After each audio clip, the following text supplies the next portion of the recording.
Hey, everybody. Welcome to the Orange and Brown Talk podcast. Dan Labbe and Mary Kay Cabot with you.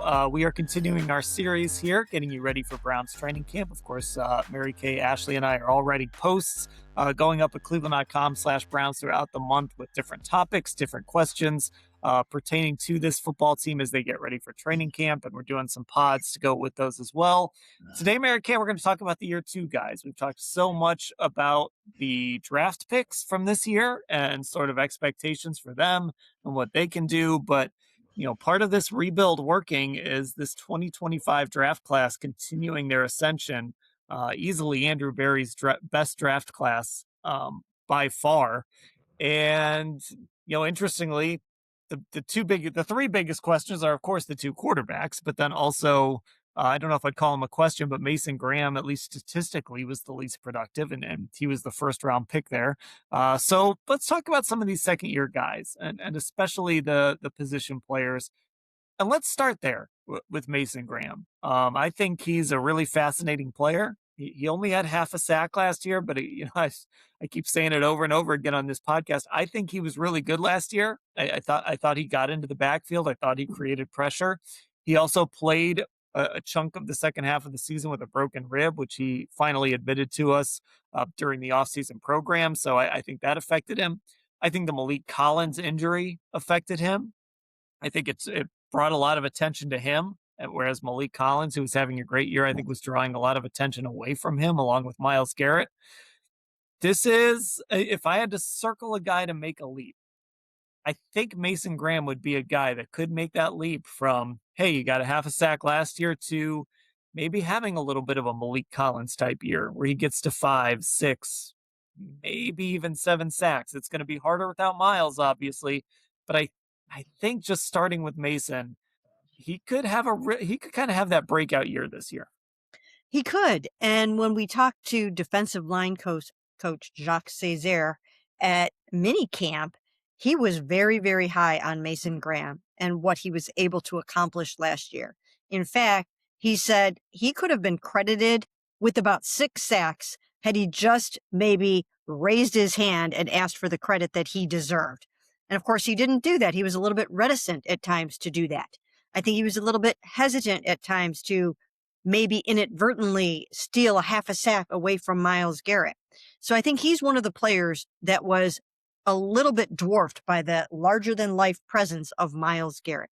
And I think that now that Myles isn't here, yes, things will be harder on all of the other guys because Myles isn't going to be drawing double teams and triple teams. But I also think by the same token, Mason Graham might be a little quicker off the ball, a little bit more explosive. And just by virtue of it being his second season, he's going to be better at his job. But I just think that being able to strike out on his own right in a little bit and kind of plant his flag and make a name for himself, I think he will play with more confidence this year. And I think that's one of those positions that as you sort of develop and kind of figure out what you've got to do. And with Mason especially, he was going from a system in Michigan that didn't ask him to do what he's doing here in Cleveland. This is much more of an attack-minded system, and it's going to stay that way under Mike Rutenberg. You know, it's attack, create pressure, and that really wasn't what he was doing in Michigan. So I do think that position combined with him sort of just having to adjust to what they're asking him to do here, I think that points to a guy who, you know, maybe it was going to take a little bit of time for him to reach his full potential and start piling up those sack numbers along with everything else. But I think going into year two, having a better grasp of what he's got to do and sort of what it takes to play that position in the NFL, I think that's going to help him too. Absolutely. And I think he will have his sea legs heading into this season. He will have so much of that rookie angst out of the way. He will know where he's supposed to be. He will understand the speed of the game. I think he's going to really take to heart the notion of just attack. I mean, he just wasn't used to operating that way. He had other responsibilities in college, and he doesn't have as many of those responsibilities now. They really want them to be attacking, and they really want them to understand that there are people behind them that can clean up some of the mess, and they don't necessarily always have to be worried about giving up a big long run because they know what their job is. Their job number one is to be disruptive and to get to the quarterback. And I think he's really going to fully understand and grasp that this year. I think they're going to drive that point home. And I am curious to see, though, if Mike Rutenberg is going to change up the responsibilities at all, or if it's still going to be, just attack, attack, attack from that front four. I think that's probably what it's going to be. And it could be an excellent year for Mason Graham, especially because we don't know if Malik Collins is going to be 100% healthy in the beginning of the season. It might be more on Mason Graham to be that guy that needs to get those interior sacks and those interior pressures. So I think he's ready for the responsibility. I'm excited to see how he takes that second year leap. And then I think that's a position that the Browns have valued so much, just that defensive tackle. Obviously, we see them use the number 5 pick there. They used a second-round pick on Mike Hall.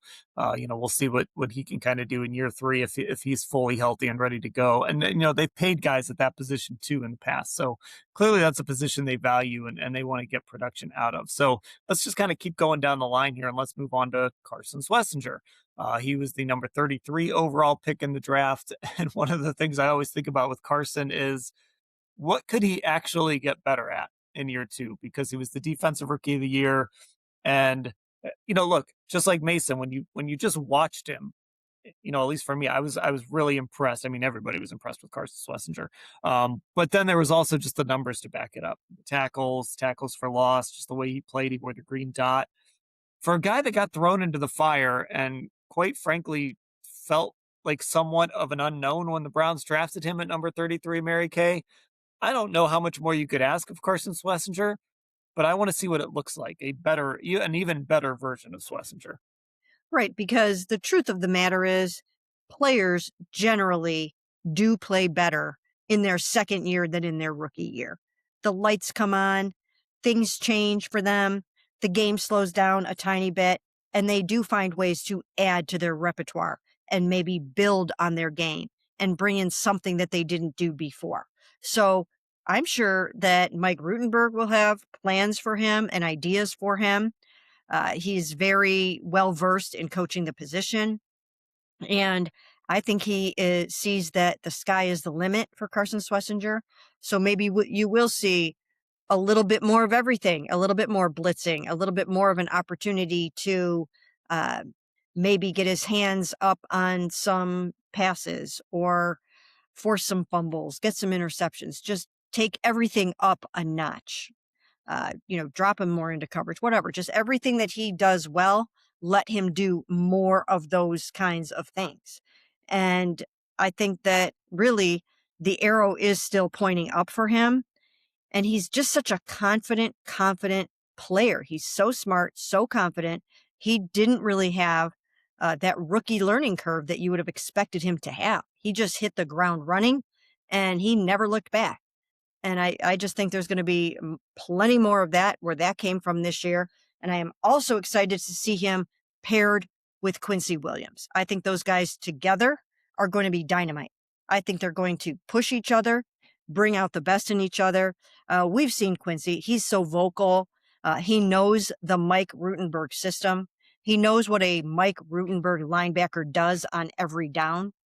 And I think he's going to be able to help elevate Carson Schwesinger's game a little bit and make sure he understands the nuances of the Rudy system. So I think those two guys are going to play well off of each other, bring out the best in each other, and really make sure that the Cleveland Browns linebackers are a force to be reckoned with. And I think too, just kind of making that jump as a leader, because if you are going to be the Mike linebacker, you have to be, not that he wasn't taking that on last year, but it's hard when you're a rookie and there are a lot of big personalities, and including, Myles Garrett and Grant Delpit and Denzel Ward. But really, I mean, of those guys, obviously with Myles gone now, Grant was probably the most vocal of those three. So I think there's room for Carson to kind of step up and sort of take on a little bit more of that leadership role and sort of be a little bit more of that vocal leader and start to be that guy in that locker room. Now, Quincy Williams is going to do that a little bit too, but that's probably the next step in his progression as well, is just this idea of, okay, now we want you to take a little more ownership of this defense. And now we want you to start to be that guy that, is sort of running the show out there.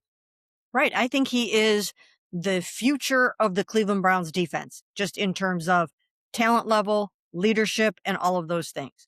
And as we've talked about before, Miles's presence at times, I think, may have dwarfed a few other guys in terms of their on-field production, but I think also in being vocal leaders, in speaking up at times, in taking the bull by the horns, because it's hard to do that when you have a guy like Myles Garrett, the best defensive player in the NFL, in your midst, and you're a rookie. How much are you going to speak up, actually, right? But now that he's gone, I think guys like that that have been NFL Defensive Rookie of the Year, that have been Pro Bowlers, I think they are going to be more vocal this year and moving forward. I think you're going to see plenty of that from Jared Verse. We know he's already got NFL Defensive Rookie of the Year on his resume and 2 Pro Bowls, so I don't think he's going to have any problem whatsoever in the leadership space.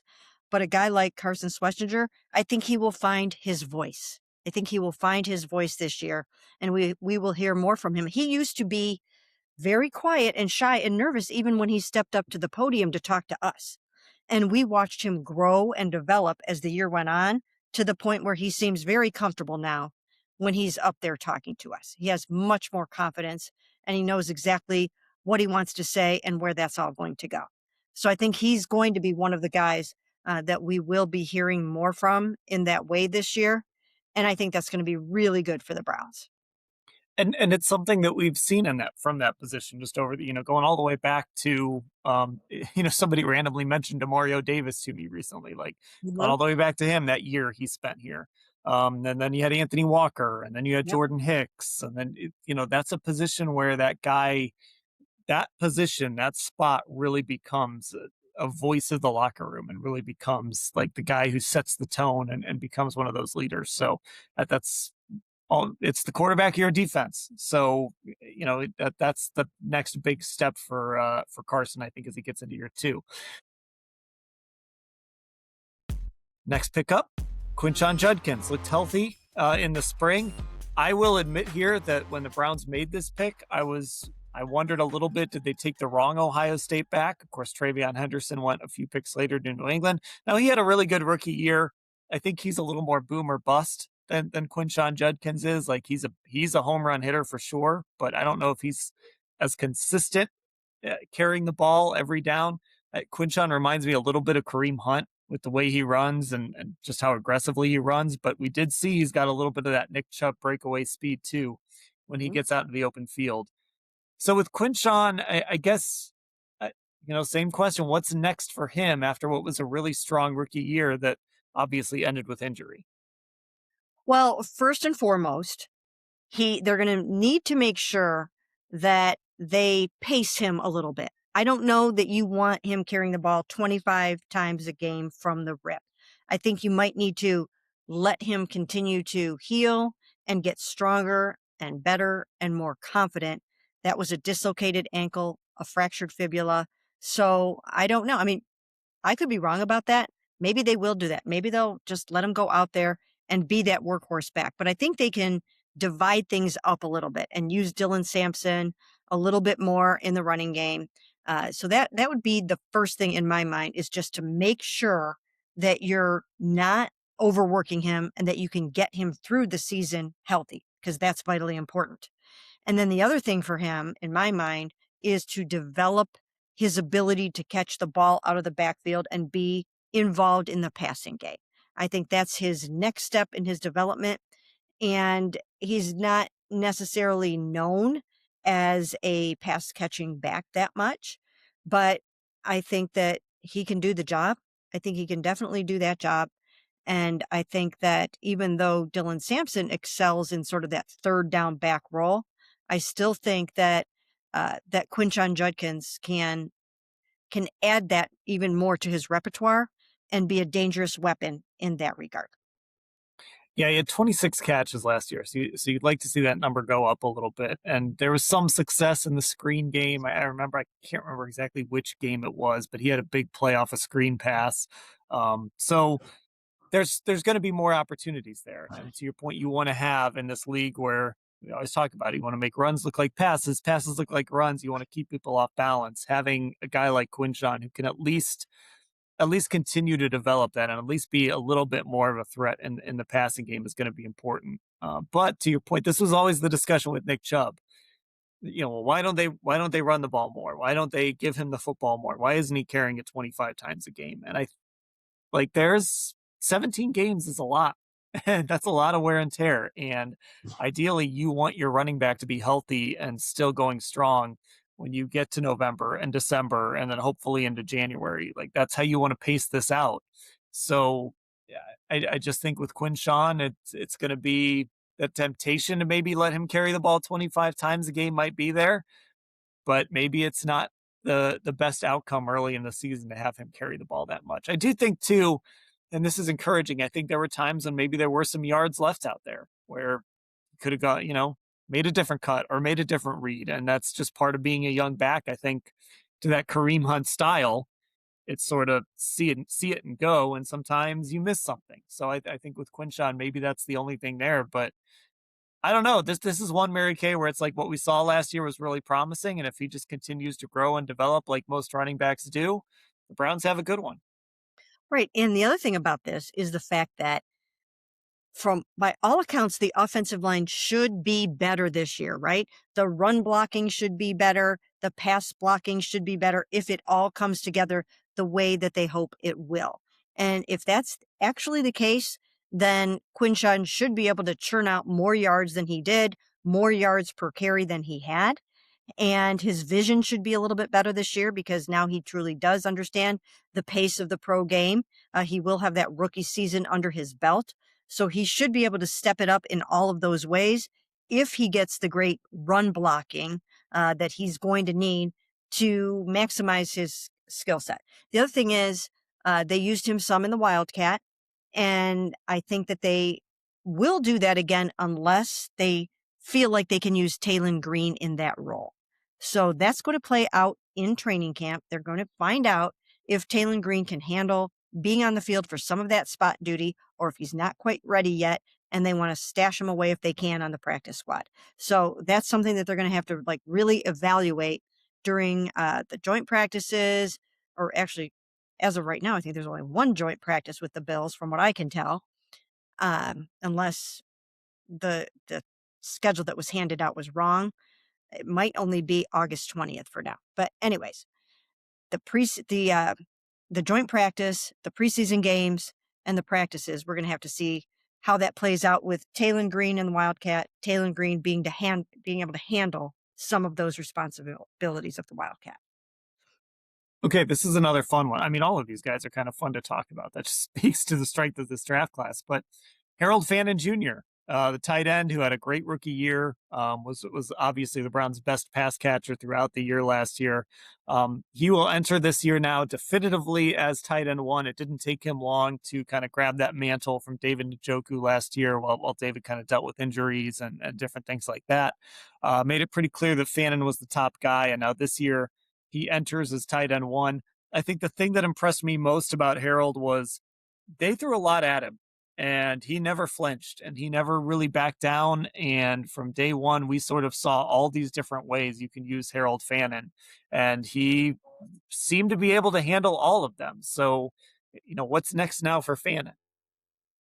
Well, when I look at Harold Fannin this year, what I see is the opportunity for him to maybe get a little bit less attention, because now you have so many weapons on that offense, and even some big weapons like Harold. You've got Denzel Boston there that you can also play tall ball with and create some of those mismatches with in that way. So I see Harold maybe being freed up a little bit to have even more production than he was able to have last year, because now you're going to be able to go to other places with the football, and not as many people can just focus on Harold Fannin. There came a time where it was like Harold or nobody at times, and it's not going to be that way this year. So I'm curious to see how that impacts his production, but I think it'll open things up for him. I think he's going to have some great mismatches and can really wreak some havoc this season. Yeah, and what I liked about him too is he felt pretty quarterback proof. Like whoever was out there, he was making plays for him. So that was good.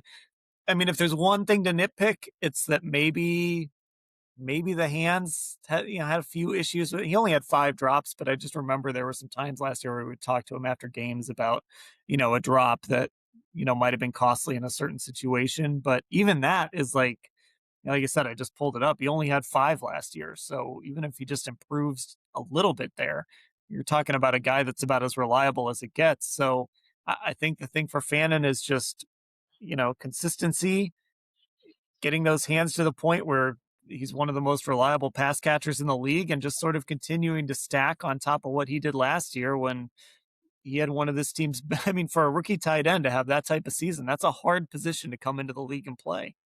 Yeah, it really is. Now, while you have those stats up, can you cite what his catch rate was? Because those 5 drops came on a ton of targets. Yeah, so let me see what the drop rate was here.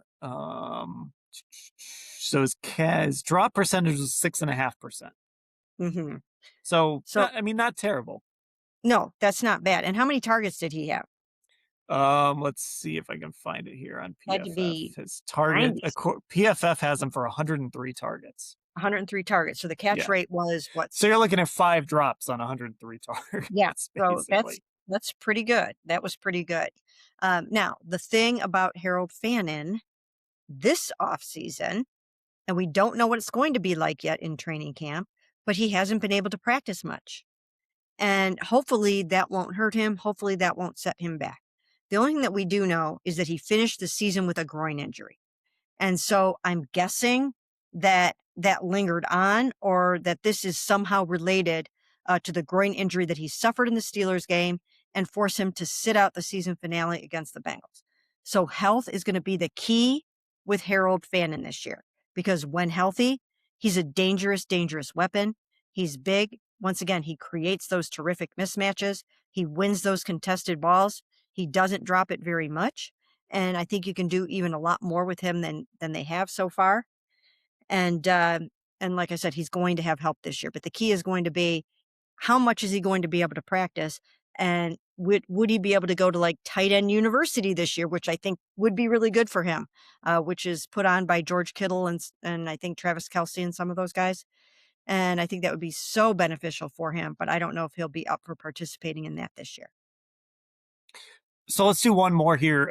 We do lots of pods on the QB, so let's save them for a different one. Let's talk about Dylan Sampson. You mentioned him Mhm. earlier, sort of how he complements Quinshon Judkins, and I mean these two really do. It is like the perfect. It is a little bit like the Chubb Hunt backfield, although Dylan is a very different back than either of those guys. But his speed, his ability in the passing game, we saw it on display at times last year. A little bit in and out of the lineup, which I thought was interesting. He wasn't always active. He wasn't always playing a lot, but we saw him sort of get more and more as the season went along. Um, so what's next for Dylan? I guess is it just sort of finding. I guess is it finding that right role for him, sort of finding that like how do we use this sort of Swiss Army knife type of back who maybe he doesn't hold up if he carries the ball 20 times a game, but if you get him the ball, if you get him like 10 meaningful touches, he can turn some of those into big plays. Yes, he can. And I think, once again, with so many other weapons now, I think you can sneak him in for some big plays. And before, where you knew if he was on the field what was expected to happen, now you're not necessarily going to know that. You could be running a jet sweep with KC Concepcion, right? I mean, there are so many different things that you can do. But I think the key with Dylan Sampson is to be trying to get the ball in his hands in space where you can give him a little bit of a head start and get him rolling. You're not going to be necessarily running him between the tackles, right? I mean, he's just not that big. But if you can get him the ball, get him very, very involved in the short passing game, and some other creative ways, then I think he can be very, very effective as a special weapon, third down and other situations.